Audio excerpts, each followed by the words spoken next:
As some of y'all may know, I was a hoe.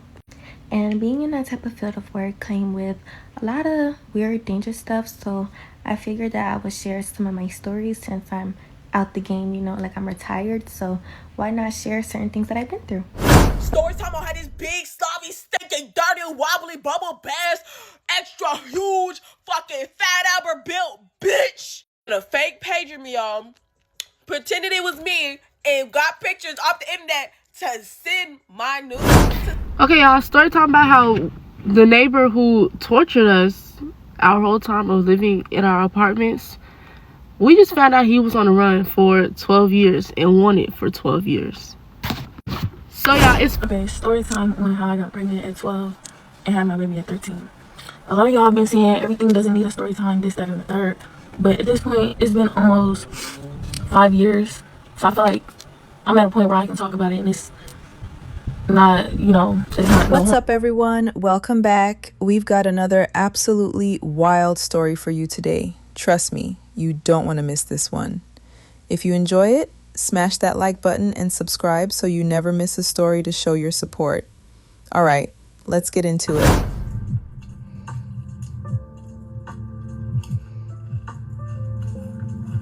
So I went on Friday night. One of my friends invited me to see one of her DJ friends spin. Cool. I get there, my friend's not there just yet. I go inside, I check in, and I go back outside to smoke while I wait for my friend to get there. No problem. So at this point, I put my noise canceling little earbuds in because I'm waiting for my friend. I'm scrolling on TikTok. I'm cracking up at the videos because one thing about me and living my life, I don't give a fuck about what somebody thinks about me. And honestly, life is too fucking short for you to give a fuck about how somebody may respond to you and your fucking cackle of a laugh. Like, who gives a fuck, right? So I noticed that people were in my business, but I'm not gonna lie, as I've been tapping into my own self and really allowing spirituality to just really shape the life that I've been living, I noticed that people be minding my fucking business a lot. Anyway, my friend gets there, we go inside, we're chilling, we're having a good time. Her friend is spinning. Mind you, she's playing house music. And one thing about house music, like, you can't help but to move your body when you hear it. So I start dancing and I'm just letting it go, letting it flow. And I notice that people around me are like moving like they're too cool to dance. Like they're doing like this little like, oh yeah, I'm vibing to the music. Like I'm vibing so hard that I'm not really moving my body and yeah, I'm just vibing. And I'm like, bitch, no, I'm dancing, I'm moving around, I'm taking up space. And after a while I noticed these two girls. I think I noticed them, but I didn't really notice them. But I was just watching how I was moving around and everybody was like pretty much just like, I don't know what I'm doing here. I moved to the side and I'm just chilling. And yo, I'm not gonna lie.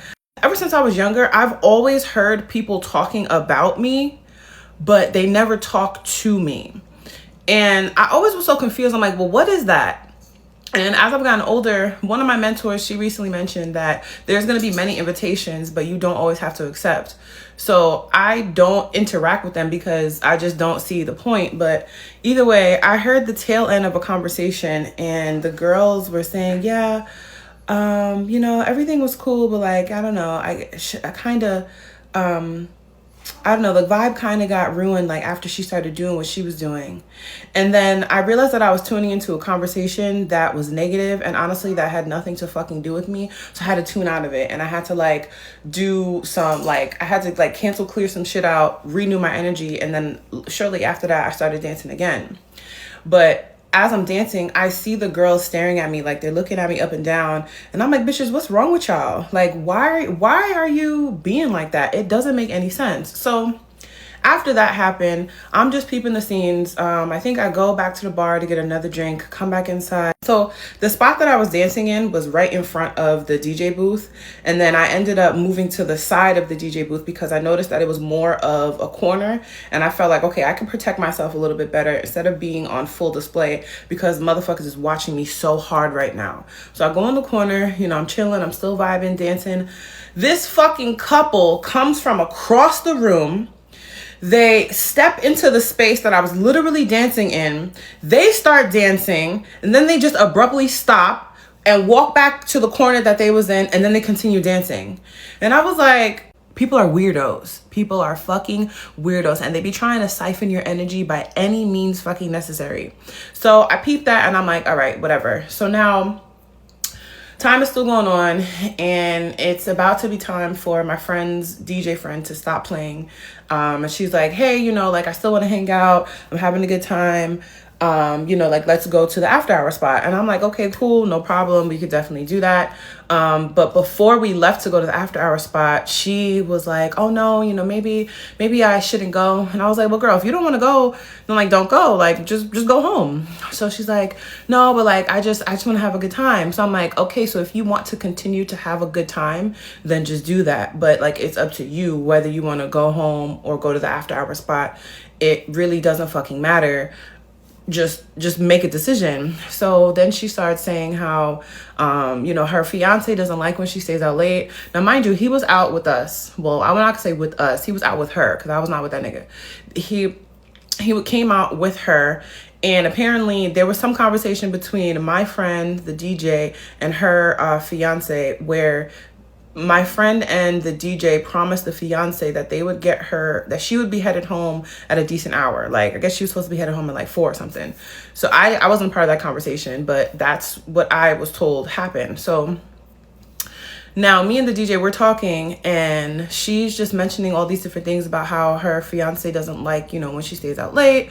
And in my mind, I'm like, well, your profession is, you are a DJ by profession. I'm sure there's gonna be plenty of nights where you're gonna be out late, but again, like, that has nothing to do with me. That's you and your profession, and that's your life. So she's saying that how he gets mad, and you know, she's like, she just doesn't understand it. So I'm like, well, if that's how you feel, then like, you need to take a look at the relationship that you're in, and you know, you just need to take a look at it. And I wasn't trying to get her to like leave her man. It was just like, girl, what you're telling me just sounds doubtful. I listen to what people are telling me, and I repeat it back to them. Then she starts to bring up her age and her religion, and she starts saying like, you know, I don't, you know, I hate that I'm like this. Like, I just want to be myself, but you know, I wish I was different, because you know, I should have had kids by now. I should have already been married. I should have this, I should have that. All I asked her was like, well, why do you feel that way? Because I was trying to understand, like, if you hate yourself so much, or you don't like how you are, I'm like, is it you that doesn't like who you are, or is it the societal standards and your background and your ethnicity that's influencing how you view yourself? So after a while, we just dropped the conversation, because apparently I'm asking questions to gain understanding, and people don't be wanting to gain understanding. So we end up going to the after hour spot, blah, blah, blah. Time goes, like, we're down there, we're vibing. After a while, we end up going upstairs to my friend's apartment, because she lives above the after hour spot. And now we're back in her apartment, and it's getting later. You know, but we're still vibing, we're playing music, you know, people are chilling. I'm chatting with my friend's roommates.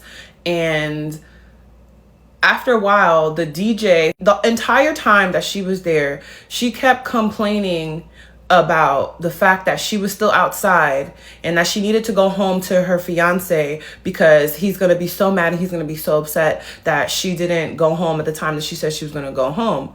So I'm just like, girl, so just go home. Like, why the fuck are you still here? You could honestly get the fuck up right now and go the fuck home, instead of sitting here complaining about the fact that you're still outside and not home. You could have been on your way home like 20, 30, 40, 50, 60, 80 night. You could have been out, like, you didn't even have to come.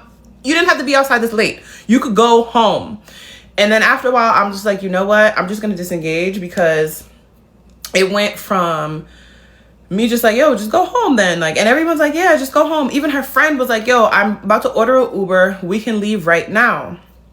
And she's just like continuing to complain about it. So we're like, there's clearly a disconnect here. So her friend ends up leaving her. He's like, bitch, I'm leaving. Like, I don't know what's happening here, but I'm going home. So the friend leaves. She's still there talking to my friend about why she's still outside, this time.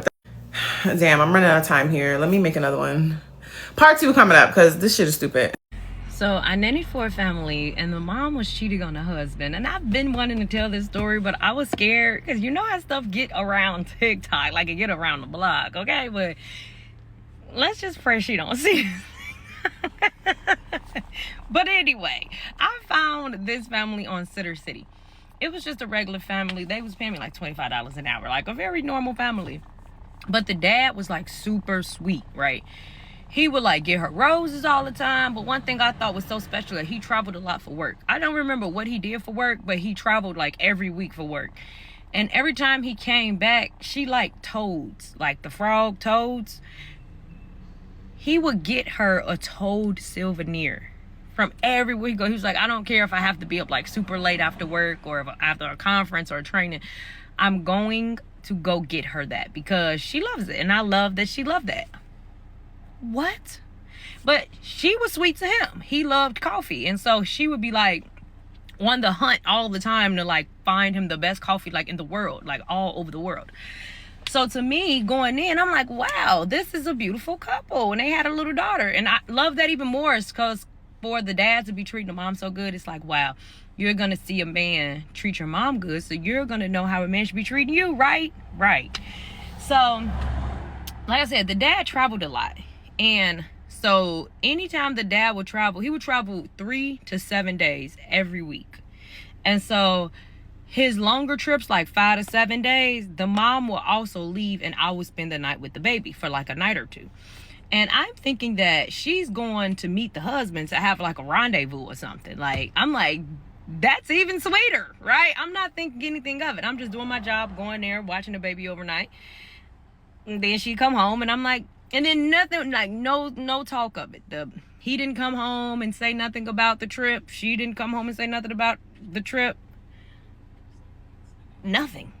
And sorry, I'm sitting in my car as a man out there. But anyway. So one evening she said, Michelle, I'm planning a trip to Santa Barbara because one of my friends want to meet my daughter. And I said, okay.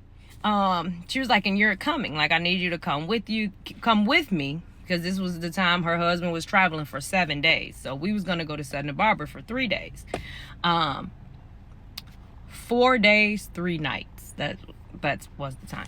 So he was going to be gone for 7 days. We was going to be gone for total 4 days. And so I'm like, hell yeah, I love Santa Barbara. It's one of the most beautiful cities, I think, in LA. I mean, in California, period. And so we drive down. She was super cool, super easygoing. Like, she had a good style, taste in music. So the road trip was easy. We get there. I went to Aspen with them before on a family trip. And we stayed in a conjoined room, which made sense because, what is that noise? Sorry. It made sense because when they needed me, they could knock on the door. And I can open the door and say, hey, what's up? If I need something from them, I can knock on the door. You know, that just makes sense, conjoined room. So I'm thinking that when we travel, this is just how it would be, because that makes the most sense. So we get to this little hotel in Santa Barbara, like super cute, like boutique hotel. And they tell me like, your room is upstairs and her room was downstairs. And I'm just like, I look up at the mom, like, and so the front desk person, she's like, is everything okay? Like, are you like the nanny? Do you prefer a room that's like connected? Because we have one handicap room that we could give y'all that's like, and the mom's like, no, it's fine. It's fine. And I was like, shit, it's fine.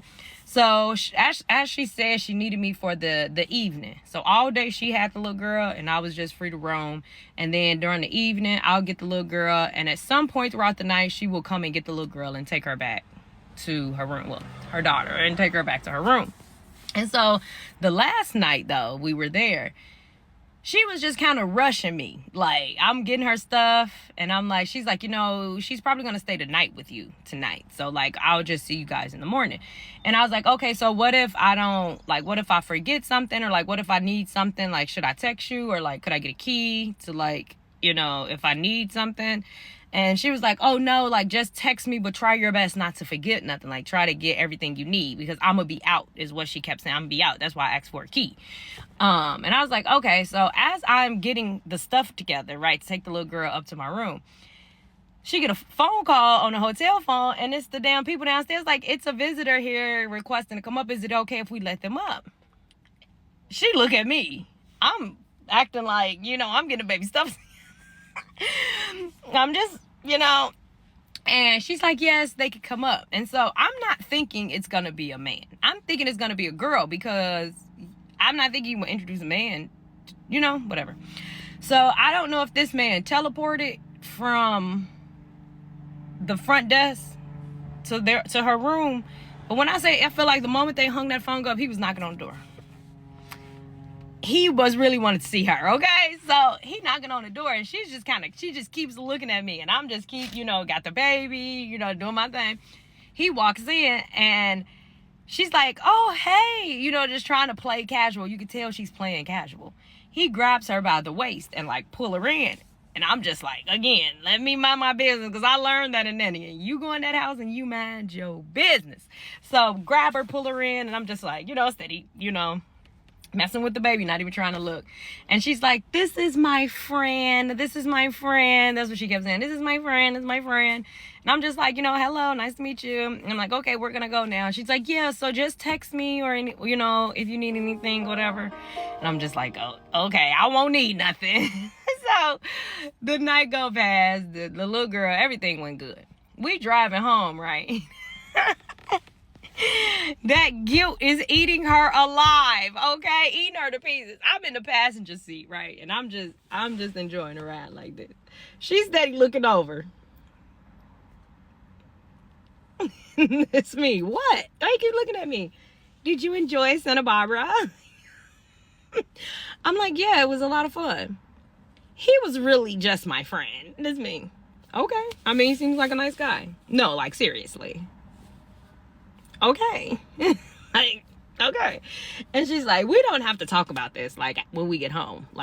We don't have to talk about this. This me. Okay. Okay. And just the whole car ride home, she just that guilt. She's like, damn. I think that she was so out of her mind that it didn't dawn on her, what she was doing, bringing me into it, that she really fucked up, right? But so we get home or whatever, and she's so silly dilly in the brain that she didn't take the hotel key out of her purse. The husband comes home or whatever, the hotel key's in her purse. He's looking at her purse for something. He's like, we haven't been to this hotel in a minute. This is our favorite hotel. And she just and then she looks over at me you bitch, you better not say nothing, right? And I'm just, again, minding my business, just minding my business. And he's like, yeah, we should definitely go here soon. She was like, yeah, for sure, we should definitely go. He was like, yeah, why is this in your purse? We haven't been there in a while, though. And he's like, you know what? Maybe it fell to the bottom at some point. You really don't be cleaning your purse out, and maybe the baby stuff got, And I mean, he's coming up with all these reasons why she could have this hotel key, not even thinking, right? But I worked for them for a year and a half, and I never said nothing. But I did stop working overnights. I did tell her yeah, I can't work overnight, and she already knew. She already knew why I couldn't work no more, baby. I'm not about to be a part of you. You ain't gonna send me to hell because you want to go to hell. No, but yeah, that was. And let's pray to God she don't find this video. But yeah, that was that. Story time on how this big, sloppy, stinking, dirty, wobbly, bubble bass, extra huge, fucking fat Albert built bitch. A fake page of me, y'all. Pretended it was me and got pictures off the internet to send my news, to say that I am sending, oh, bitch, what? I digress. Anyway, so boom. I got cool with this bitch 2023, I think August, because we met that school year. And so I'm cool with this bitch, whatever, we hanging out, and blah blah blah blah blah. Out of nowhere, I see that mad people just be start dropping her. I start people why is this bitch always falling out with somebody? And then she'll come back to me oh, this bitch got me fucked up. We need to get that, da da da. I'm like, oh shit, okay. I was always in her beef for her. I was like, fuck. I digress. Anyway, so then me and the girl, we all friendly, we all buddy, we all kiki, ha ha ha ha ha. So we was at this party one time and whatever, and we was looking for a 2-man. So I go to her. I'm like, okay, let's find 2-man. We at this party. We looking for the 2-man. I spot these excellent fine niggas. It's overly fine niggas. They just look so educated and young and black and handsome. So I went over there and I was like, y'all trying to 2-man after this? What's the move? What y'all doing after? She next to me, her sloppy ass. Oh shit, I wasn't recording.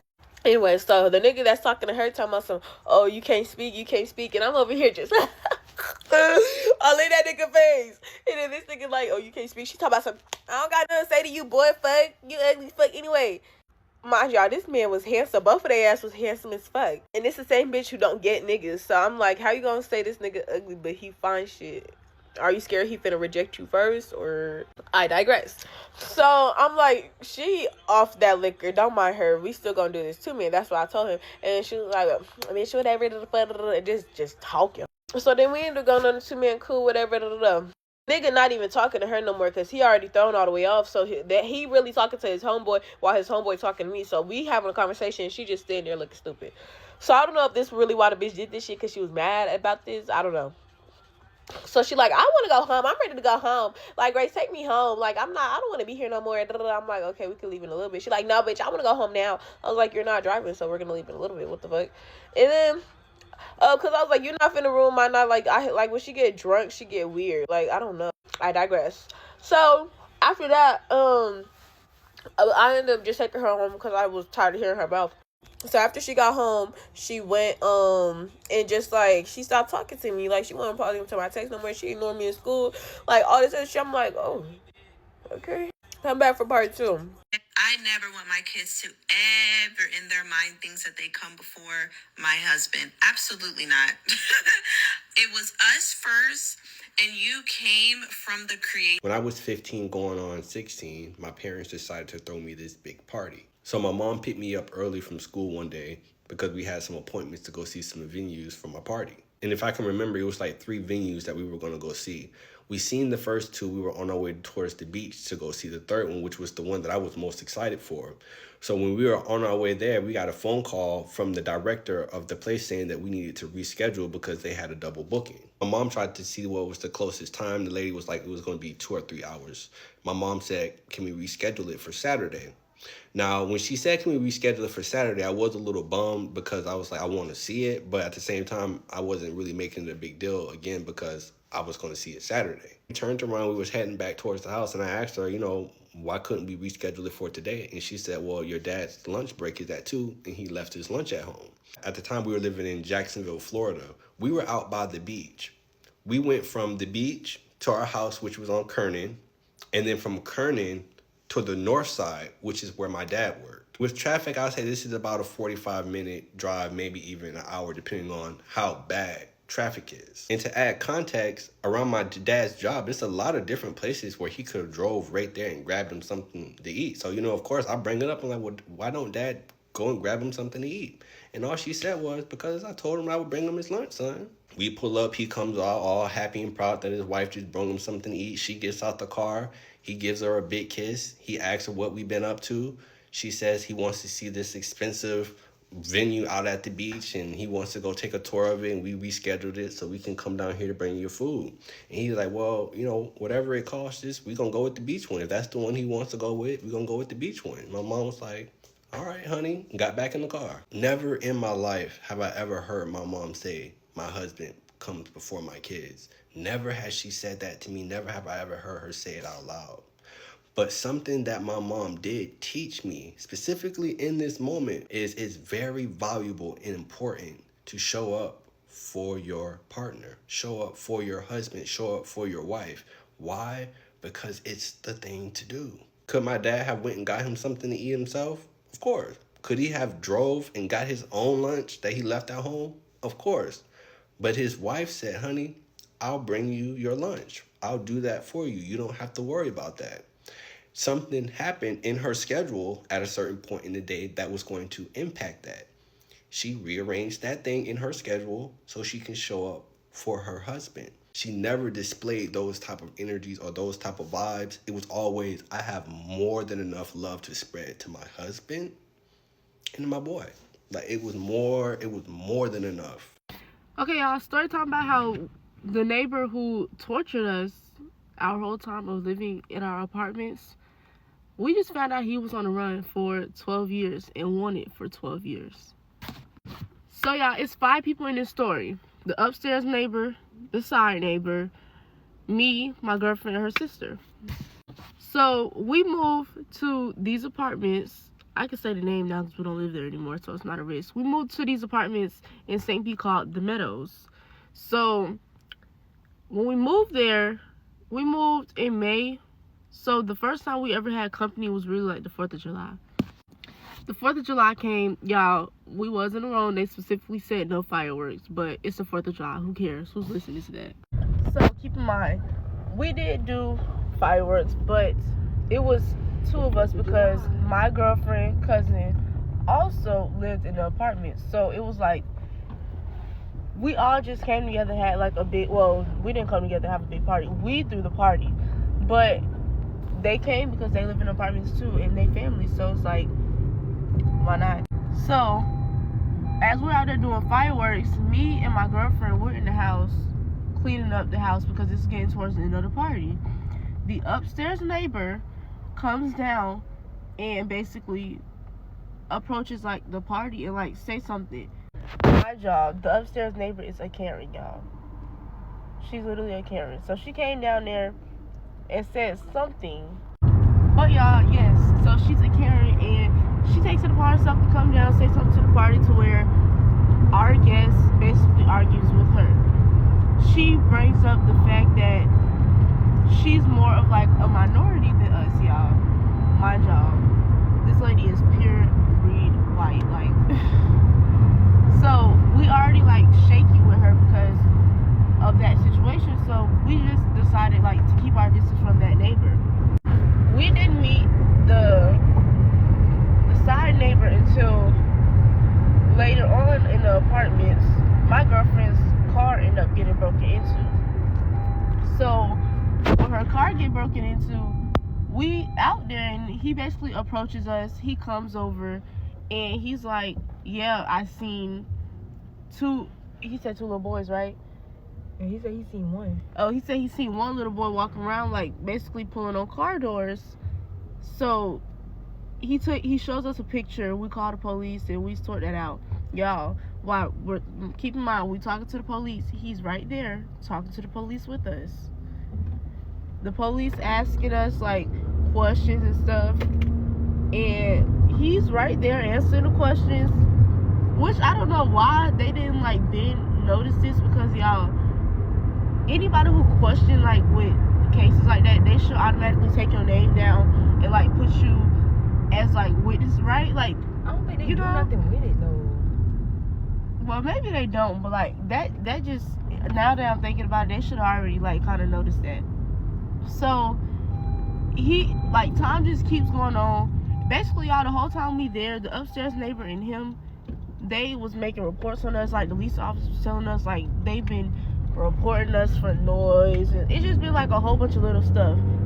Y'all, every time we come outside to get in the car, he's right there waiting to talk to us about something. He's basically like the gossip of the fucking neighborhood. Ooh, I cannot cuss. He's like the gossip of the neighborhood. But y'all, we the gossip too, because like they talk about us too, like, which we never understood why. It's like he basically knew everybody's business. Anything goes on, he know, and the upstairs neighbor know. So a situation happened to where I found out like they basically had a group chat to where they all in there. We thinking, okay, Mark, that's what we think his name is, because he's talking to us every day. He's introduced himself as Mark. It comes time, y'all, we find another house. We move, and so my girlfriend's sister, she run in, y'all, and basically show us this video, and I'm gonna insert the video so y'all can see as well, because y'all, it's so crazy. Like, what's going on? I was one of those kids where, like, on my report card, you know, they would put like little notes and like what they think of you and like how you've been doing in school or whatever.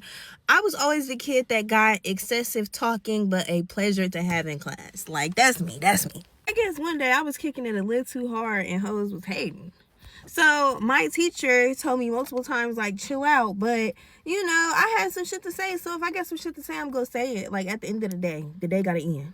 We had little cards, and it was red, yellow, or green.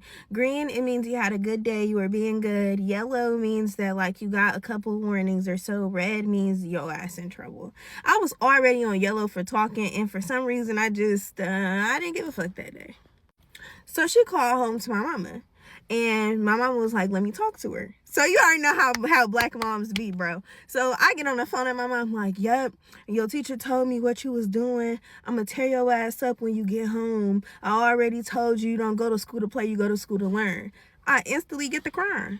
So I get off the phone with my mama, and my teacher already saw me crying, and she was like, "What's going on? What's wrong?" I was like, "You just ruined everything. Like, I told you, please don't call my mom, and now I'm finna get a whooping. Like, it's your fault." Why would I tell that white lady that? She started feeling bad about it and everything. And so I told her, like, just leave it alone or whatever. But she didn't put me on the bus. She drove me home in her fucking car. So we get to my house. She knocked on my mama's door. Mom, like, what's going on? And she was like, I just wanted to let you know, like, it wasn't that big of a deal. Like, she did good. Everything was okay. Like, you know, I just wanted to talk to you for a second and let you know, no need to, punish her or anything. Like, everything is fine.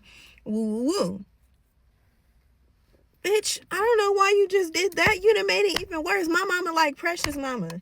You brought that motherfucking white lady in my house? Yeah. Now you done really ruined it. And I tried to tell her, bro. I was like, please do not do this. This is the last thing you want to do. My mom don't even like your kind, for real. Like, please do not do this. Don't do this. She gonna be even more mad at me because I let you come to her house. My mama still tore my ass up.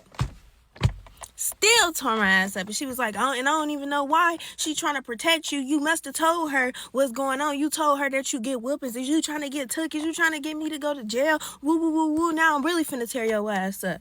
Ruined my life. So my teacher always used to stay pregnant. Like, me and a couple of my siblings had her, like, back to back, and she was pregnant for each year. She only was with us for like a couple of months, and then she took her little time off. So when she went and took that time off, she had this little chest, and like at the end of the week, if you had like all greens, then you get to get something out the chest box. And this time she had mechanical pencils. Now, mechanical pencils was a luxury back in the day. Okay, if you had mechanical pencils, like, your mom and them had money. Me and my cousin, when we had the substitute teacher, we had robbed the treasure chest of all the mechanical pencils, and we was on the bus selling them bitches. When she came back, she was so freaking mad. And I'm like, I know she ain't gonna call my mama again because she know I'm gonna get a whipping. I got you by the balls, lady. You should have never did that. Now we done hit a lick on your ass. All right, let's get into this first story. Look, as a millennial who's been outside since forever, and I mean outside, I rarely even enjoy going out anymore. There is a massive shift in the energy in spaces that used to actually be fun. Nobody wants to just live in the moment or enjoy the present anymore. It's all for the gram. It's all content creation and this fake deep illusion of status. And listen, it's not just you. It happens to me too. It is wild how much energy people try to suck out of you when you're just minding your business and being yourself. His girl is literally just dancing, feeling the house music, and living her best life. And people are really standing there staring, whispering, and walking into her personal space just to walk away. They're testing her, and most people don't even clock that. When you are genuinely free and unapologetic, it makes people uncomfortable because you're a mirror. You're showing them exactly how restricted and stiff they really are. Those girls talking about the vibe got ruined? Girl, please. The vibe wasn't ruined. They just couldn't handle seeing someone fully in their element while they were too cool to even move. Now, the situation with the DJ and her fiance, that was heavy. What you're watching is someone trapped between who she actually is and who she thinks she's supposed to be. She's a DJ. Her whole life is the nightlife, but she's beating herself up for staying out late. Then she starts layering on that, I should be married, I should have kids by now talk. Baby, that is not even her voice. That's years of society and external pressure talking through her. And did you notice? When she got asked a simple, why do you feel that way? She couldn't even sit with the question. She ran. Her mentor dropped a gem right there. That applies to everything, not just the party, but the emotional invitations too. When she overheard those girls talking trash, that was an invitation to get out of character, to get upset, and let them shift her energy. But she caught herself like, nah, let me clear that out. That's a skill. Most people just soak up all the negativity around them and don't even realize they had a choice to leave it on the floor. The end of that DJ situation was low-key frustrating to watch. Everybody, and I mean everybody, told her, "Girl, just go home then." Her friend even called the Uber, and she still wouldn't leave. That's a pattern a lot of us fall into. We'd rather sit and complain about a situation than actually change it. The door is wide open. People are literally holding it for you, and you're still sitting there talking about how much you wish you could leave. At some point, you got to ask yourself, do you actually want a solution, or do you just want to vent forever? The whole video really boils down to one thing. Stop performing your life for an audience and actually live it. And for the love of God, stop letting other people's discomfort shrink you down. They're just mad because you're genuine and authentic. And let's be real, those qualities are rare these days. You stirred their pot just by being you. The nanny story. This reminds me of when I was a nanny back in 2005. I worked for this lady who would go to her guest house and just stay up all night doing drugs. Her husband was some big tech guy, always traveling, and she'd be out there partying in the pool house by herself. It was insane. She'd pay me $1,000 for one night just to watch the kids while she spiraled. The husband would be at a conference, exhausted, but he's still out hunting for a little frog souvenir because his wife loves them. And she's out here searching the world for the best coffee for him. On the surface, it looked like a beautiful, thoughtful relationship. And that's the lesson. You really cannot judge what's happening in a relationship from the outside. Everything can look perfect. The gifts, the effort, the thoughtfulness. But behind closed doors, it's a whole different movie. That messed me up a little because you want to believe that when two people are putting in that work, it's real on both sides. And don't even get me started on the daughter. That little girl grew up watching her dad treat her mom with nothing but love and respect. That's supposed to be the blueprint for how she expects to be treated. But the flip side is that her mom was doing the complete opposite behind the scenes. Kids eventually find out the truth. They always do. Story time, how I went over this nigga house and he thought that we was about to play house. So I was fucking with this nigga that we go call Shark Boy. Cause that nigga had shark teeth, no cap, razor blades. So I was fucking with him over there and he was cool as hell. So we ended up linking. Now when I get to his house, he already being touchy as hell, and you feel me? I'm letting that shit slide because he ain't touching me like in my no square. It's cool off the rub on her body a little bit. So we end up laying down or whatever, and while we laying down, he trying to get me on top of him. So I get on top of him, you feel me, trying to on some cuddle shit, you feel me? While I'm on top of him and he rubbing my back and shit, he holding my ass, pushing me down and shit. So I'm thinking he trying to move me a certain way, I might be squishing him a little too hard. I'm thinking he trying to move a bitch. I'm like, bro, do you want me to get off? What you doing? He no, just chill, just lay down, it's good.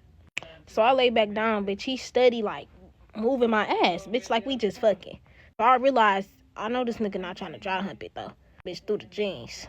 While this nigga acting like Humpty Dumpty, he decides to make us switch positions. He rolled me over and switch positions. Now he on top of me. Girl, why did he start practicing fucking? He had to be practicing because what the fuck are you doing? So I'm like, As soon as I was about to hold that shit, his mama came in. So, trying to hurry up and shit. And get your freaky ass on. So after his mama came in and he got off or whatever, I was happy as hell, nigga, saved by the bell. But when she left back out or whatever, he didn't try to dry hump again because he knew he was hurt.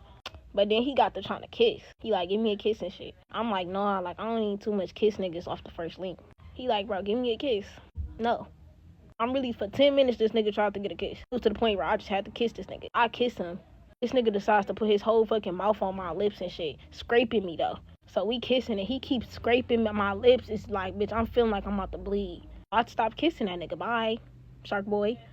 And that's when I really got irritated, because you keep trying to do something, bro. I hate when I link with a nigga and y'all be trying to be on that freaky shit. Nigga, I didn't come over here for that, bro. You ugly. So when he took me home over there, you feel me, I'm playing my cards, right? I'm still being nice as hell to the nigga or whatever, because he is my ride home.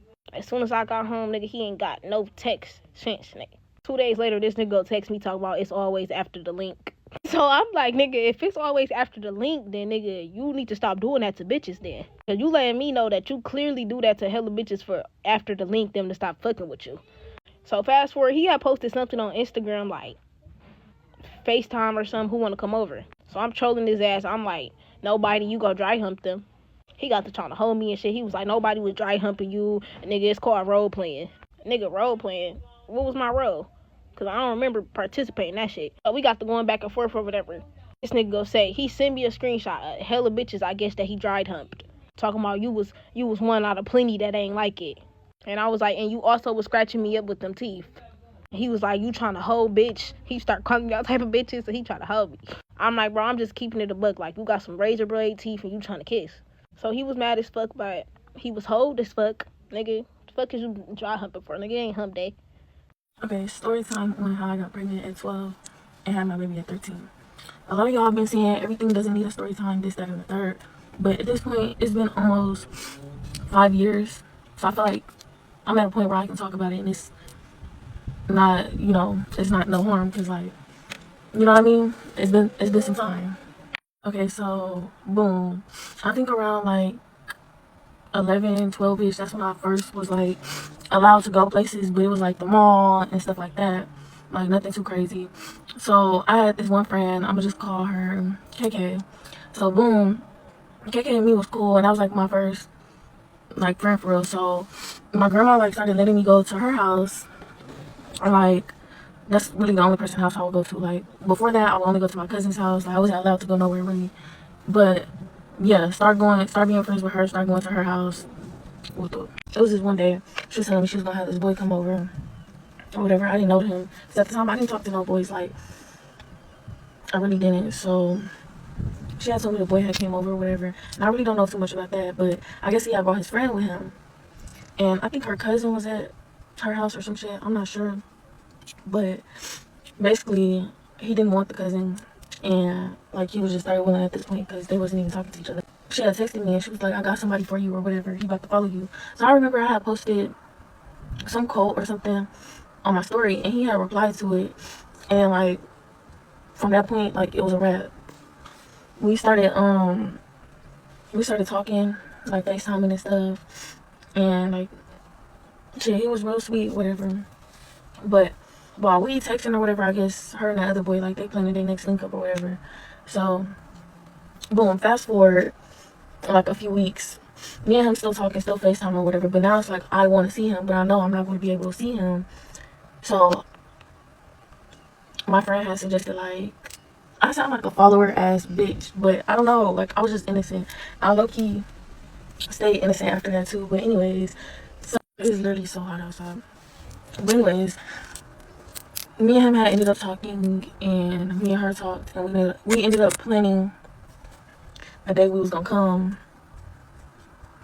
come over together and stuff. But the boy she was talking to was supposed to come over too. Okay, so boom, we ended up all meeting or whatever. I think I came to, I don't know, I don't remember how it went, but we all live in like within 5-minute drive from each other. But of course we all walking, nobody got cars. So boom, we get to the house, and at the time, like the little chill out spot was in the garage, so we was just in the garage chilling or whatever. And I guess her phone wasn't on, so he wanted her to leave us alone. So he was like, no, she was like, can I log into my Instagram on your phone? And then he gave it to her. So boom, me and him just chilling in the garage, and she's sitting in there with us, but like she like on the other side, so like facing the other way in the chair. Okay, like I was saying, she was sitting facing the other way, but me and him just chilling, and she's just on the phone, me and him just chopping it up. Cool. She turned around and I seen her face like instantly change. So at this point, she blew, like she don't want to be there no more.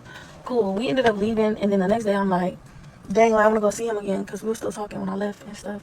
So I'm texting her. I'm like, let's go or whatever. I don't know what ended up happening, but I ended up coming by myself, and that's when me and him ended up doing something. Like I said, I really didn't know too much about it, but like he wasn't a virgin, I was a virgin, like anyways. But I don't know, like she just led there, like it wasn't nothing planned, none of that. It wasn't nothing like that. So we ended up doing it or whatever, and then she was cool. Like I don't know, I had a feeling I had a feeling like he nutted in me, but like I don't think I said nothing at the time. But after we finished or whatever, he had left out the garage and then he had came back. I ended up going home. Cool. As soon as I got home, either that night or that morning, I called KK and I'm like, I think I might be pregnant. And she was like, bitch, you lost your virginity before me, blah, blah, blah. And I was just telling her like what the fuck happened? And I was just like, but genuinely, like I feel like I'm pregnant already and it's only day one. And so we had ended up doing like a group call, or she had ended up texting him first, and then we had got on the call, and she told him, and he was like, shit, she probably is. So I'm like, what the fuck you mean? I probably am. At that point, I knew I fucked up, like dead ass. So cool. Okay, so after that, ain't gonna lie, me and him was still talking, still seeing each other. Like shit wasn't weird. Shit, I just didn't know if I was pregnant yet. So boom, I don't know if it was a few days later, because I don't think it was the very next day, but it was within like a week or two. We had ended up going back over there, and at this point, it's COVID time. So when I would sneak out to go see him, I could come back anytime before 7 a.m. Really, if I'm pushing it, like 9, but I would try to be like before the sun come up. At this point, she not really talking to that other nigga because he's in jail. So she was just trying to come over there. Like, I'm low-key leaving out a few details, but like, who am I to spread somebody else's business? Anyways, so I think we had ended up going over there again. I'm not sure, but I remember this one day I asked her to come with me, and we were supposed to meet and stuff, because really, I don't think she really knew where I lived. So we were supposed to meet like halfway with each other. Okay, so like I was saying, we were supposed to meet. So what ended up happening was I went to the spot we were supposed to meet at, and I waited for like 5 to 10 minutes. She still ain't come, so I'm like, shit, fuck it. Yeah, she not coming. Like I said, her phone was off, so it's like no way I could communicate with her. So I text him and I finished walking to his house, and I get there, and me and him just chilling, just like he's smoking, I'm not smoking, I'm just there at this point. So I want to say an hour or two goes by, not even an hour, I want to say 30 minutes to an hour. My phone get the ringing, and I'm like, who is calling me? It's like an unknown number. So then I decline it. They keep calling, so then I answer. When I answered, nobody had said nothing on the phone, so I hurry up and hung up. So then I went to my messages, and I'm seeing all these messages. Okay, so boom, I go to my messages, and I'm seeing this KK, where you at? I'm trying to find you or whatever. So I was like, I'm at what's the name house? So boom, right after that message, I knew I fucked up. Cause why? She was like, she got caught, and her nana coming to get me. Bitch, I must have got throwed off, like completely blue, was scared, my anxiety was up. So I tell him, and like there's really not shit to say. So I'm stressing for like 10-15 minutes. Then they pull up, and I tell him like, come walk me outside. So he walked me outside. I give him a hug or whatever, and I get in the car. As soon as we get in the car, like it's silent, but she and KK in the back seat. So me and her whispering about something. But mind you, when I used to sneak out, I used to like sneak out the window. So I would like leave my window a little bit up, and then yeah. So like I said, we all live within 5 minutes. So on the way, we whispering, and her nana was like, "Shut up" or something. I'm instantly like, bro, what the fuck? So then we get to the house, and I hurry up and jump out that car so quick, run around the side of the house, jump in my window, get in my bed, and I had on like sweats or some shit. I don't know. I had like 2 pairs of pants on, some sweats, and some shorts under it. I had took my sweats off, but then I had a hoodie on, and I just laid down in my bed. So then I started hearing the doorbell ringing. Nobody comes to the door. I start hearing her beat on the door. Nobody's coming.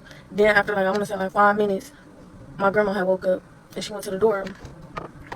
And like her and Nanny just saying all this stuff at once, but like at this point, like I never got caught before, so she don't believe it.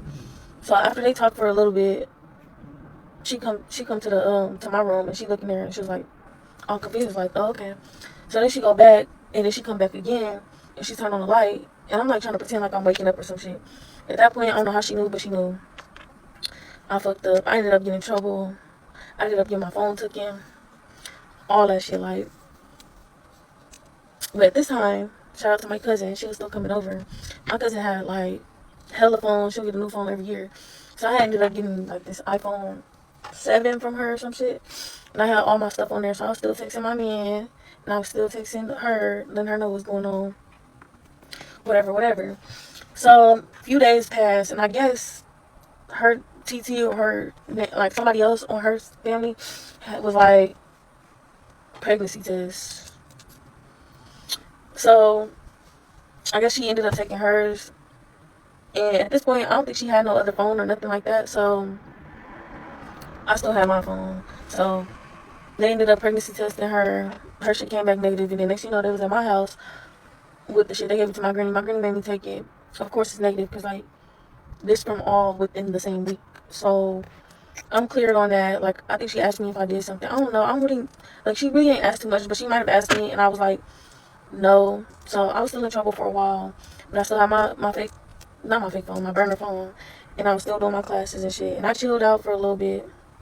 But her, I think she ended up moving far away, and then like me and her completely lost contact with each other at this point. Like I don't know where the fuck she went.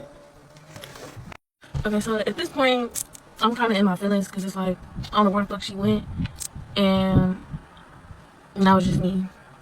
Cool. I'm still seeing him. I'm still doing my classes. Like I'm sneaking out solo dolo. I remember one day all my cousins was at the house, and I ended up like he ended up calling me. We ended up texting, and I wanted to go see him. So I was waiting till everybody fell asleep. My cousins ops because they would not fall asleep. So at this point, I'm like, fuck you. Like I think it was at the house by ourselves, or it was late at night, something like that. I think it was just late at night, but I ended up telling them because I'm like, bro, y'all not finna ruin my opportunity and y'all not finna snitch on me. So boom, I ended up telling them, and I already could tell like they wasn't gonna wake them up to snitch on me, and I was just like, open the front door for me, or like if you can't do that, just open the window for me when I get back. Like I'm gonna knock on the window. So boom, I go over there, me and him chilling. I ended up falling asleep, like I got too comfortable, so I ended up waking up at like 7 to 8 in the morning, and this is a weekend. On weekends, I don't know, like maybe this was a Friday night, but on weekends I remember they would wake up earlier. Plus my cousin's there, so somebody's bound to wake up. So boom, I wake up late. I ended up starting to walk home. I might have got home at like 8 something, and then I'm like looking around the house, looking at the window, and I'm hearing the TV on. So I'm like trying to knock on the window to wake somebody up because there's 5 fucking people sleeping in my room. Like ain't no fucking way y'all not waking up. So nobody's opening the door. I sit outside, like I'm like contemplating for a good 5-10 minutes, getting ate up by mosquitoes. So then I was like, fuck it. I climbed over this big ass fence, and then I was like, just we're gonna have to go through the bathroom window. So I ended up, I don't know how it was unlocked, but it was unlocked. I ended up opening it, and there was like a plant in front of the like on the toilet or like sitting in the window. So I had to like carefully move the like decorations, and I had moved the plant like on top of the toilet. So when I was climbing in the window, like it's a small window and it's kind of higher up, so I'm like standing on the fence trying to climb in. So when I climb in, the plant falls. So I knew I fucked up because now I gotta clean up some fucking dirt. Like anyway, so I continued to get in, and I ended up being able to change my clothes and everything. And then right when I went to like start picking up the dirt, I started hearing somebody wake up. So I was like, fuck, I can't be this loud in the morning. And like I got as much as I could, and then I hurried up and went in the room and lay down. Like I remember I had went back to sleep, and I don't know, like I was woken up to like getting yelled at and shit. And still to this day, like my cousins don't follow me, so I want to know who the fuck snitched on me or what the fuck really happened, because like I went the whole like most of the day sleeping, and then I was woken up to getting in trouble, getting we know what happened. Like I still want to know to this day what happened, but yeah, my like timeline is kind of thrown off since it was like so long ago, but I did end up getting caught. But she just thought like maybe I used my cousin's phone to like text him, or like maybe I just left. So I ended up getting in trouble for that. And then time went by. This one day specifically, like I feel like I still maybe went a few more times because we was around each other a lot while like my early pregnancy. So I feel like like time went by and it was close to like I wasn't getting caught or nothing. It was close for me to get my phone back. And I remember I was laying on the floor and I had my burner phone out, and then I heard her coming, so I hurried up and slid it under the thing, and she had my real phone. Okay, anyway, she was coming in the room with my real phone, and I guess she seen me like slip that under. So that's how I got caught up with my burner phone, bro.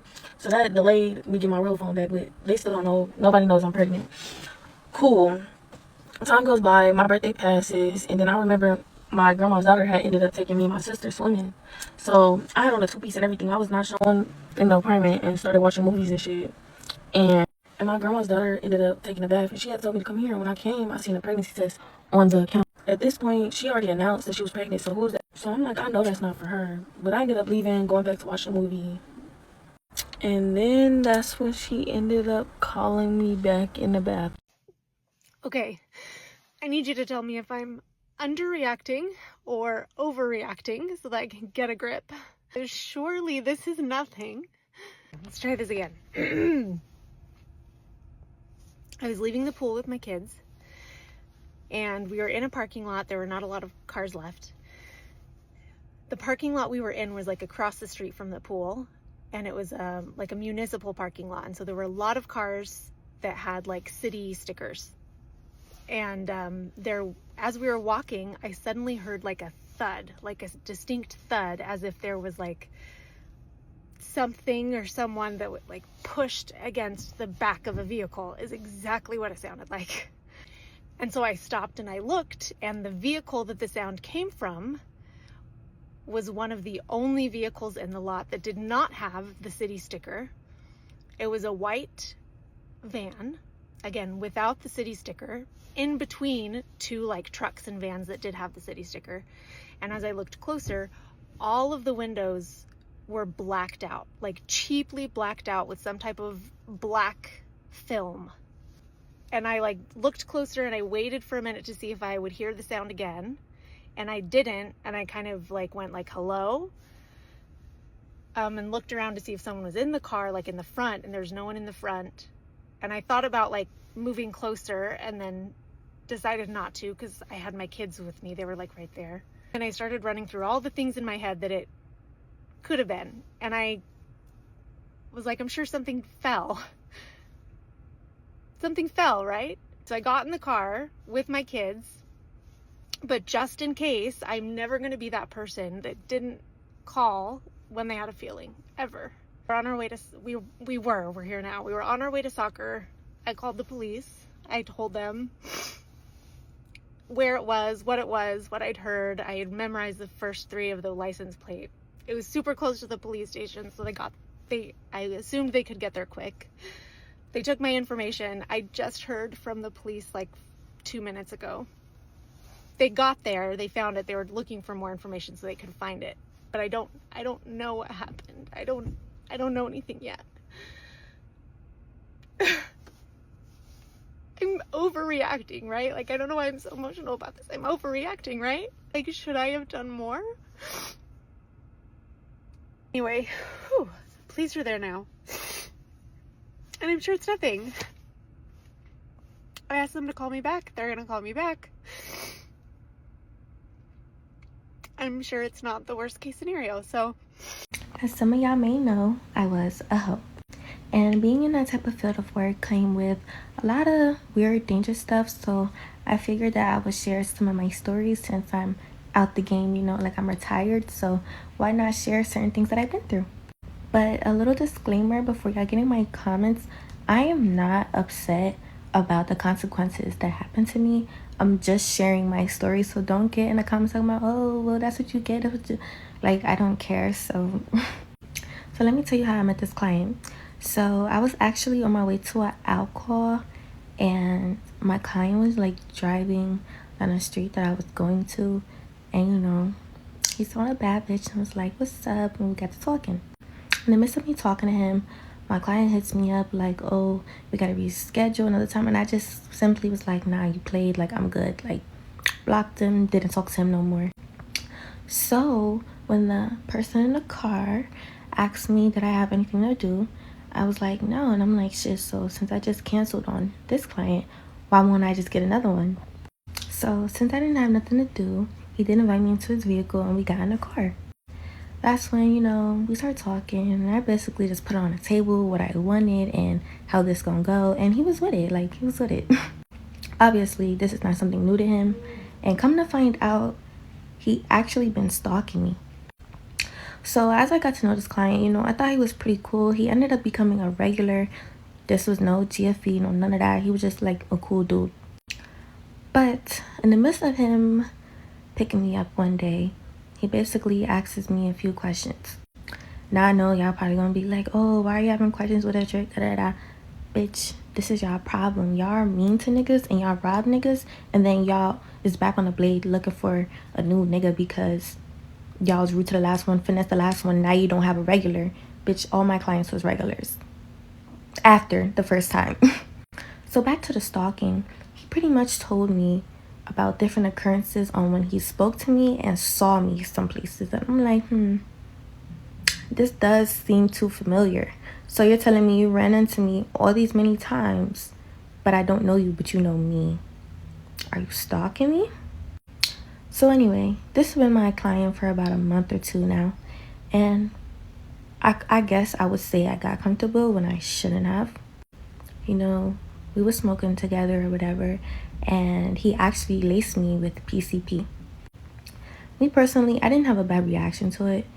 I guess it's like a research that says men have a worse reaction than women, so it didn't really affect me like it affected him. I was just high as shit. Pretty much though, he took me to a storage unit, and there was nothing in the storage unit but a folding cookout chair. Like, y'all know those lawn chairs? Yes, that was in the storage unit. Nothing else but that. He's high as fuck off that shit, and he's drinking, you feel me, some Hennessy. And I'm just like, what the fuck? So when he took me to the storage unit, he basically like pulled my arm and like sat me in there. And I'm like, oh, well, I'm about to die. But you see, I didn't like fight or nothing because I really thought like I was just gonna die. Like, I felt like that was just my time. So like I didn't even like, you know, that type of shit comes with this. So I thought like that was just my time to die. Like, I didn't like fight him or nothing. Like, oh, what are you doing? I was just like, I went with it. But this nigga was so high that he didn't even lock me in the storage unit. This nigga was like on his car, like near the car door, like a zombie, leaned over on it. And when I walked up to his car,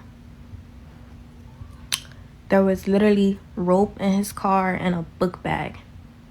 Rope and a book bag. I don't know what was in the book bag, but I feel like if I didn't get out of there, and whenever he sobered up, like he would have did something probably. Like, I escaped death pretty much by the grace of God, of course. But after that, everything like became a blur. I woke up in his car. I don't remember like falling asleep or nothing. Like, all I remember is going outside, seeing him on his car door, and then the next morning at 4 a.m. when I checked my phone, and I'm like, what the fuck? So I don't know what happened, but things do get worse. So y'all should follow me to hear how crazier the stories is gonna get. Like, I had to jump out of a car one time. Like, I had niggas point guns at me. Listen, y'all should follow me and really get the tea. Thank ya. Hello guys, what are you guys saying? So it has been brought to my attention. Let me give you the backstory. My name is Sumaya. Hi, nice to meet you guys. Around roughly 13 years ago, I was married to, I don't even know the years. In 2012, I got married to a guy in America. I thought he was the love of my life at the time, and I thought marrying him, I could escape the abuse that was going on within my household. And I assumed it was a new start, and he was also giving me all of these lies, selling me these dreams. I go out to America, meet him and his family, and they turn out to be the worst human beings I have ever come across, ever. And that's saying a lot considering the kind of family I come across and the kind of traumatic abuse that I grew up in. With that out of the way, this man, his name's Abdi Kafi. He lives in Columbus, Ohio. Now, with that being said, we were married for roughly, I think it was July 2012. The wedding happened. I ended up landing in America June 2012. He had beaten me black and blue. I had pulled out multiple restraining orders. He fucked with my shit. He stole my passport. He just did a lot of shit to me. He controlled everything. He was financially abusing me, physically abusing me, emotionally abusing me, mentally abusing me. Everything was abuse, abuse, abuse. Family stole my green card. So basically, when I went out to America, they applied for my green card status and everything, and instead of making the address my home address, they made the address his sister's address. So when the green card came, and like in the application it says the green card has been sent out and your application has been approved, well, I have never seen that green card The moment that they said they posted it, we went to his sister's house. We find out, they said we don't have it, and I've never seen that green card again. So on top of everything else, they also stole my green cards. His family is the devil as well. His mom also held me down in her house, locked me up, took my phone, and made sure I didn't leave. And then when I tried to run away, they dragged me back into the house. He threatened me with a gun. Like, when I say there was a whole court cases, we have pictures and everything this man has done to me. Anyways, with that being said, I had to run away for my life in 2013 October to come back to the UK because I was fearing for my life. I decided to put it behind my back and not think about it. Late 2024, I think it was November 2024, so a woman reached out to me on social media asking me, is your name Sumaya? Was you married to a man in Columbus, Ohio called Abdi Kafi? I was a bit shocked because I haven't thought about this moment in my life for the last 10 years. I'll be frank, I've been dealing with other shit for the last 10 years, so I never even thought about him. So now I'm thinking, what the fuck happened? And I was like, how do you know me? And she was like, I seen your wedding videos and I heard your story, and I'm so sorry that happened to you because the same shit happened to me. She's now telling me, giving me the same story. I got abused by him, I got married to him, and he abused me, and I had to run away from my life as well. But that's 2 women that he's now done this to, and countless other women. I was horrified. I was genuinely horrified that this man has not changed in the last 10, 11 years that I'd last seen him. Because what the fuck do you mean? So then at that time, the second ex-wife told me, hey Sumaya, do you know that he was still married to you all these years and he only just got divorced to you 2 years ago in 2022? Before he was married to you from 2012 to 2022 and he didn't divorce you. And me and him got married while he was married to you legally. So apparently he committed bigamy in the state of Ohio because he was married to 2 people at the same time. Also, I got the court records because I needed to find out what the fuck he said in the courts. So I paid the courts. I don't even know how I did that shit, but I did that shit and I got the records, and I saw that he freaking lied to the courts about I can't contact you. But guess what he did a year later, 2022, this is when it's happening. 2023, he contacts me back to give me my meher, which was from 11 years ago. Send me $3,000 in the Habshil. Anyways, come to find out, that's all that happened. I'm thinking, okay, cool, so you're an absolute fraudster.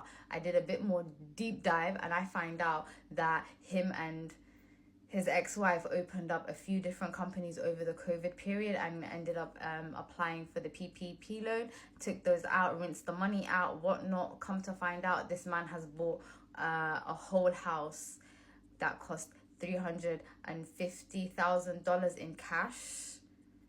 Yeah. I find out about all of that shit. I found out like he lied about a lot of other shit as well. I also have a gut feeling that this man didn't divorce me because in the last 10 years he has been claiming off of my tax returns saying I'm a dependent, and you know, like in America, if you have a dependent you get extra money. I think that's what he's been doing, because why the fuck would you not divorce me from the moment? And also I find out that he tried to get the court case expunged from his records. And the first 2 women that he got married to experienced DV from him and his family, both the first and second wife. And both of us ran away from our lives. I ran away back to the UK, across the world, from America, Columbus, Ohio, fearing for my life. I didn't even feel safe staying in the country. The second wife ran away to Minnesota from Columbus, Ohio, because she didn't feel safe staying in the city. With that being said, we've given you the backstory. Today, okay, let me give you a bit more information. A month ago, I was contacted by the studio to come share my life story from the beginning to the end until I kind of came out full of the traumatic abuse that I was dealing with. So I went in and shared my story. So another content creator that I know off of social media was watching my story on live with his followers. I saw that in the comments. One of my friends sent me the live. I saw it in the comment section. I saw that they were lying in the comment section about my life story. So I went in there to correct and, you know, get the story straight. After all of that, I started speaking about that I was married to in America, because everybody was just so horrified about who he was. Somebody dropped his name in the comment section. People found out he got married like literally a month ago, and that and a person found out who the girl that he was married to was and put her name onto her social media on live. Being said, everybody went decide to go on it. We find out that she's a content creator on TikTok and that she has her own business and that she has Instagram, whatnot. So everybody was just trying to see, is this the same girl that who married him. We were just wanted to confirm. That's all we were doing.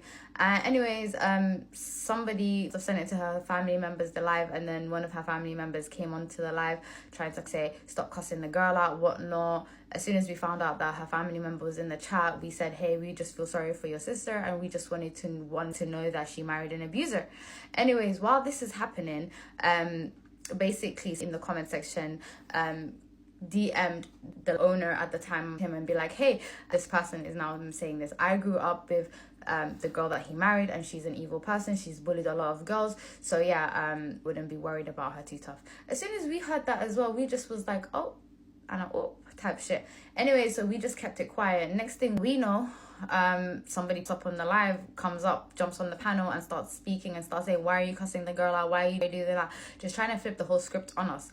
We said, excuse me, we're just worried about your sister. Like, if sister married an abuser who has beaten women black and blue and has a court records, everything showing what he has done, what his family has done, you let your sister go into a situation knowing that this man is unhinged, knowing that this man, this is what he does, and this is what he's known for in his community, in the city that they live in. For example, you find out somebody got married to an abusive ex of yours. How would you feel? Personally, I feel sorry for that girl, and I would want that girl to run for her life, right? Because I know the type of person my ex is. You're worried about her, and you're thinking to yourself, oh shit, we should warn her.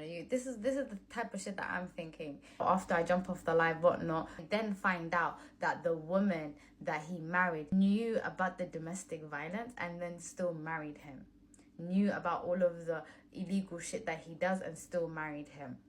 Abuse about the other women and she still married him. Number one, is that not weird, guys? Like, subhanallah, are you not afraid for your life that this man would do the same thing to you? But okay, cool. Also hid from the whole community that she was not marrying this guy. Like, she kept her wedding hush hush. Only now are people finding out that they married, and they got married in Ramadan. So my thing is why are you keeping it so hush hush if you married this man? That's my thing. If you loud and proudly married him and you already knew about the abuse, you already knew about the lifestyle that he lives, what does that say about your character, my love? Anyways, I just wanted to come on here, set the record straight for everybody and their mamas, because I feel like this will be spun in a way, because I could already see in the comment section on the live that people are trying to say the first wife is jealous. Why would I be jealous of a woman who married a man that I ran away from? Tell me. Why the fuck would I, as Samaya, who ran away, who loves her own autonomy, who doesn't like being controlled, ran away for her life from that side of the world, decide I would rather go back to my own toxic family than deal with you and your BS? Think about it. I ran away from abuse to America, and I decided, oh, this abuse that I'm dealing with, fuck that shit. I'd rather go deal with the abuse at my house. I don't know how to feel about it, because I'm just disappointed, because personally, if I knew a man was absolutely abusive, and maybe it's because I've been through DV, personally, girly, I'm running away. If a man can shove you, if a man can talk to you in a type of way, it's this close for him to then start putting his hands on you. Anyways, I learned my lesson. I didn't want to say good luck to you, because girly, you married him knowing, like, whatever he is, you still married him, knowing that he had a DV charge. Let not stick it on her, but I'm shocked, because how can you marry a man that can kill you? Good day to you lot. Assalamu alaikum. All right, story time. Let me give y'all the story time on how my baby mother, tried to sneak her boyfriend to accompany my daughter during her daddy-daughter dance. Mind you, the daddy-daughter dance is a week from now of me making this video. So I FaceTime my daughter like I do, you know what I'm saying, a few times a week. You know what I'm saying? Anywhere from 3 to 5 times a week. You know what I'm saying? I know how 4-year-olds are. Like, I got a 13 as well. So I know kids really don't be wanting to talk that much when they by their mama house. You know what I'm saying? So I'm like, yeah, what's going on? You know, we chopping it up. She like, Daddy, look at my shoes. I see some red dress shoes. I'm like, okay, they nice. Where you going? She said, oh yeah, daddy-daughter dance. She blurts out the mama boyfriend name. Yeah, such and such taking me to the daddy-daughter dance. No, you're not? What's going on? Huh? Mind you, nobody never told me about the daddy-daughter dance. So her mom in the background, I know she didn't hear it, because my child starting to like like my child do certain things when she get nervous. Once she start over talking, she start asking questions, she start trying to change the subject. Like, you know what I'm saying? Just weird shit that she don't get from me that she get from the other side. So my daughter say, Daddy, you sad? I'm like, nah, I ain't sad. I'm just kind of, I feel played though that your mom ain't tell me. My daughter responds, well, I should have told you. I'm sorry. You know, it's my bad. I should have told you. Nah, it ain't your bad. Them grown folks over there should have told me. So her mama come to the phone about 10 minutes, about 5 minutes later. Well, yeah, since she told you, she wanted so-and-so to take her to the dance because you didn't pick her up that day that you was supposed to pick her up. I say, pause, you talking about the day that you couldn't meet me halfway. Granted, I live in Houston. She live in Baton Rouge. She wanted me to drive all the way to Lafayette. I was like, no, we can meet halfway. I live in Houston, but I got 2 cribs, y'all. I'm financially stable enough to have 2 cribs. The crib in Louisiana is strictly for my kids. You know what I'm saying? Rest in peace, my mom. I helped her pay for it. She left it when she passed. I never sold it because it's for them. Apparently, she been comfortable with me going there, and then I still meet her halfway from Lafayette. So technically, I drive 3 hours just to get my kids. While, you know, one of my BMs drive 45 minutes, whatever. So she proceeds to say, yeah, our 4-year-old was mad and she said that she wanted so-and-so to bring her. So I'm like, that's a motherfucking child. She don't got no wants. She got opinions, but she don't make executive orders over her life. I make the motherfucking executive orders and you make the executive orders. I don't give a damn about what the boyfriend got going on. Me and you make the executive order, not no 4-year-old. But my child in the background like, oh, Daddy, you could bring me. It's okay. I want you to bring me now. I want you to bring me now. You know what I'm saying? Like, so she's smart. She trying to. So, in my mind, I'm saying to myself, what kind of nigga signed, just agreed to, I'm going to take another man's daughter to the daddy-daughter dance, even though I know the daddy is active and present. I ain't dead in jail and I'm active. Man, part 2 coming up. The daddy-daughter dance on the 2nd.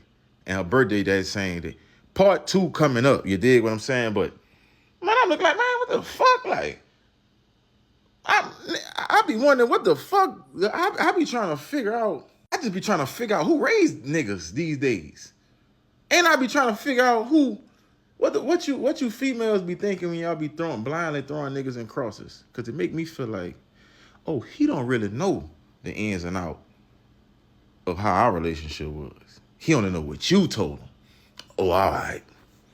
Because a nigga in their right mind wouldn't just... A regular nigga would be like, did you speak with her daddy before that? Tell me if I'm tripping, y'all. It's honestly just heartbreaking to me. A child having a child.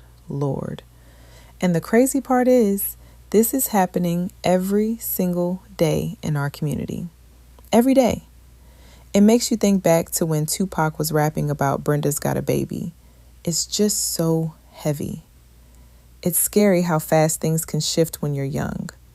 You don't even realize you're in over your head until you're drowning. She literally said she felt it from day one. That's that spirit. Her gut was screaming at her, and she was only 12 years old. That's wild to me. But it just goes to show, your body and your intuition will tell you what's up way before your mind is ready to process it. We really have to talk about how much your surroundings and the people you hang with influence you at that age. She even clocked herself for it, called herself a follower. But honestly, she was just a baby who had been cooped up her whole life. Then suddenly, she gets a little taste of freedom and a friend, and she didn't know what to do with it. That's a dangerous mix when nobody is actually guiding you through it. She went from only being allowed at her cousin's house to sneaking out of windows in a matter of weeks. She wasn't a bad kid. She just didn't have the life experience to see the cliff she was walking toward. All that energy just to see a boy. The lengths she went to.